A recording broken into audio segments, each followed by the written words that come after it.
Hi hello friends, welcome back to my channel. ವೀಕ್ಷಕರೇ, ಎಲ್ಲರೂ ಹೆಂಗದಿರಿ? I hope ನೀವೆಲ್ಲ ಆರಾಮದ್ರಿ ಅನ್ಕೊತೀನಿ. ನಾವು ಆರಾಮದೀವಿ. ಬರ್ರಿ ಇವತ್ತಿನ ವಿಡಿಯೋ ಸ್ಟಾರ್ಟ್ ಮಾಡ್ತೀನಿ. ಏನು ಸಾರು ಏನೋ ಸಾರು ಮಾಡಾಕತ್ತಾರಲ್ಲ ಅನ್ಕೊತಿರ್ಲ. ಇದೇನಂತ ಹೇಳ್ತೀನಿ ರೀ. ನಮ್ಮ ಉತ್ತರ ಕರ್ನಾಟಕ ಕಡೆ ಬಾಯಿ ಕಟ್ಟಿತ್ತಂದ್ರೆ, ನಾಲ್ಗೆ ರುಚಿ ಇಲ್ಲಂದ್ರೆ ಈ ಥರ ಸಾರು ಮಾಡ್ತೀವಿ ರೀ. ಅದು ಪುಟಾಣಿ ಹಿಟ್ಟಿನ ಸಾರು ನೋಡ್ರಿ. ಈ ಸಾರು ಮಾಡೋದು ಭಾಳ ಈಸಿ ಐತಿ. ಇದಕ್ಕೇನು ಜಾಸ್ತಿ ಇಂಗ್ರೀಡಿಯೆಂಟ್ಸ್ ಬೇಡ. ಪುಟಾಣಿ ಹಿಟ್ಟು ಒಂದಿದ್ರೆ ಸಾಕು. ಈ ಸಾರು ಭಾಳ ಮಸ್ತಾಗಿ ಮಾಡ್ಬೋದು ರೀ. ಬರ್ರಿ ನಾ ಹೆಂಗೆ ಮಾಡೀನಿ ಅಂತೇಳಿ ನಿಮ್ಗೆ ತೋರಿಸ್ಕೊಡ್ತೀನಿ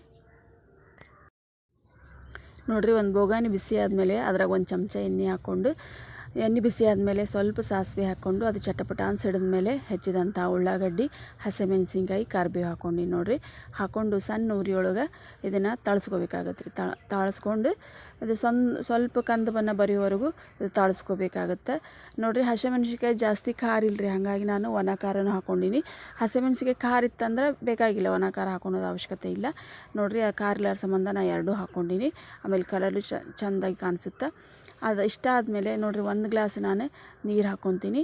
ನೀರು ಹಾಕ್ಕೊಂಡು ಅದು ನೀರು ತಳಮಳ ಹೋದಾಡಬೇಕಾಗತ್ತೆ. ಇದ್ರೊಳಗೆ ಸ್ವಲ್ಪ ಅರಿಶಿನ ಪುಡಿ ಹಾಕ್ಕೊತೀನಿ ರೀ. ಆಮೇಲೆ ಸ್ವಲ್ಪ ಹುಳಿ ಹಾಕ್ಕೊತೀನಿ ರೀ, ಹುಣಸೆ ಹುಳಿ. ಟೊಮ್ಯಾಟೊ ಹಾಕಿದ್ರೆ ಅದು ಅಷ್ಟು ಹುಳಿ ಸಿಗಂಗಿಲ್ಲ ರೀ, ಆ ಟೇಸ್ಟ್ ಬೇರೆ ಆಗುತ್ತೆ. ನಾನು ಹುಣಸೆ ಹುಳಿನ ಹಾಕ್ಕೊತೀನಿ. ಹುಣಸೆ ಹುಳಿ ಹಾಕ್ಕೊಂಡು ಸ್ವಲ್ಪ ಇದಕ್ಕೆ ಉಪ್ಪು, ಆಮೇಲೆ ಸ್ವಲ್ಪ ಸಕ್ಕರೆ, ಇವೆರಡು ಹಾಕ್ಕೊತೀನಿ ರೀ. ಹಾಕ್ಕೊಂಡು ಅದು ಹೋದಾಡಿದ ಮೇಲೆ ನೋಡಿರಿ, ಪುಟಾಣಿ ಹಿಟ್ಟು ಹಾಕ್ಕೊತೀನಿ. ಪುಟಾಣಿ ಹಿಟ್ಟು ಮನ್ಯಾಗ ನಾ ರೆಡಿ ಮಾಡಿದ್ರಿ. ಪುಟಾಣಿ ತೊಗೊಂಡು ಮಿಕ್ಸಿಗೆ ಹಾಕ್ಕೊಂಡು ಈ ಥರ ಹಿಟ್ಟು ರೆಡಿ ಮಾಡಿ ಇಟ್ಕೊಂಡೈತಿ ನೋಡಿರಿ. ನಾ 3 ಚಮಚ ಪುಟಾಣಿ ಹಿಟ್ಟು ತೊಗೊಂಡಿನಿ. ಪುಟಾಣಿ ಹಿಟ್ಟು ತೊಗೊಂಡು ಅದು ಸ್ವಲ್ಪ ನೀರು ಹಾಕ್ಕೊಂಡು ಕಲಿಸಿ ಇಟ್ಕೋಬೇಕಾಗತ್ತೆ ನೋಡಿರಿ. ಆಮೇಲೆ ನೀರು ಹೋದಾಡಿದ ಮೇಲೆ ಇದು ರೀ, ಕೊತ್ತಂಬರಿ ಹಾಕ್ಕೊತೀನಿ ನಾನು.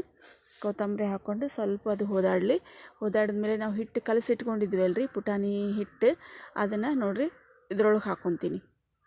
ಹೋದಾಡ್ತಿರುವಂತಹ ನೀರಿನೊಳಗೆ ಪುಟಾಣಿ ಹಿಟ್ಟು ಹಾಕ್ಕೊತೀನಿ ನೋಡಿರಿ. ಈಗ ಕಲರ್ ಮಸ್ತ್ ಕಾಣಕತ್ತೈತ್ಲ. ನಮ್ಮ ಬ್ಯಾಡಗಿ ಖಾರದ ಪುಡಿ ಇದು.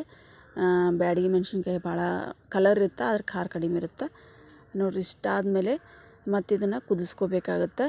ಆಮೇಲೆ ಗಟ್ಟಿ ಆತಂದ್ರೆ ಸ್ವಲ್ಪ ಮತ್ತು ನೀರು ಹಾಕ್ಕೋಬೇಕಾಗತ್ತೆ ರೀ. ಗಟ್ಟಿ ಆದ್ರೆ ನಂಗೆ ಇಷ್ಟ ಆಗಂಗಿಲ್ಲ.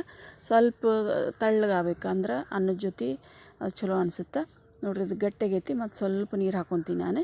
ನೀರು ಹಾಕ್ಕೊಂಡು ಮತ್ತು ತಳಮಳ ಅಂಥೇಳಿ ಕುದಿಸ್ಕೊತೀನಿ ನೋಡಿರಿ. ಒಂದೇ ಥರ ಸಾರು ತಿಂದು ಬೇಸರಾಗಿರ್ತೈತಿ. ಬ್ಯಾಳೆ ಸಾರು ಅದೆಲ್ಲ ತಿಂದು ಬೇಸರಾಗಿರ್ತೈತಿ.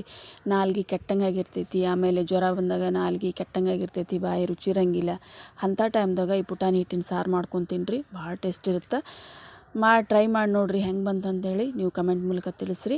ಈ ವಿಡಿಯೋ ಇಷ್ಟ ಆತಂದ್ರೆ ಪ್ಲೀಸ್ ಲೈಕ್ ಮಾಡಿರಿ, ನಿಮ್ಮ ಫ್ರೆಂಡ್ಸ್ಗೆಲ್ಲ ಶೇರ್ ಮಾಡಿರಿ ನೋಡಿರಿ. ಅನ್ನದ ಜೊತೆ ಅಂತೂ ಇದು ಸೂಪರ್ ಇರುತ್ತೆ ರೀ. ಅನ್ನದ ಜೊತೆ ನಮ್ಗೆ ಏನಾರಾದರೂ ಚಟ್ನಿ ಬೇಕೇ ಬೇಕು ರೀ ಉತ್ತರ ಕರ್ನಾಟಕದವ್ರಿಗೆ ನೋಡಿರಿ. ಚಟ್ನಿ ಇದು ಅಗಸಿ ಚಟ್ನಿ ಮತ್ತು ಪಲ್ಯ ಐತಿ. ಸೂಪರ್ ಊಟ ಇತ್ತು. ನಿಮ್ಗೆ ನೀವು ಟ್ರೈ ಮಾಡಿ ನೋಡಿರಿ. ನನ್ನ ಚಾನಲ್ನ ಪ್ಲೀಸ್ ಸಬ್ಸ್ಕ್ರೈಬ್ ಮಾಡಿಕೊಂಡು ಸಪೋರ್ಟ್ ಮಾಡಿರಿ.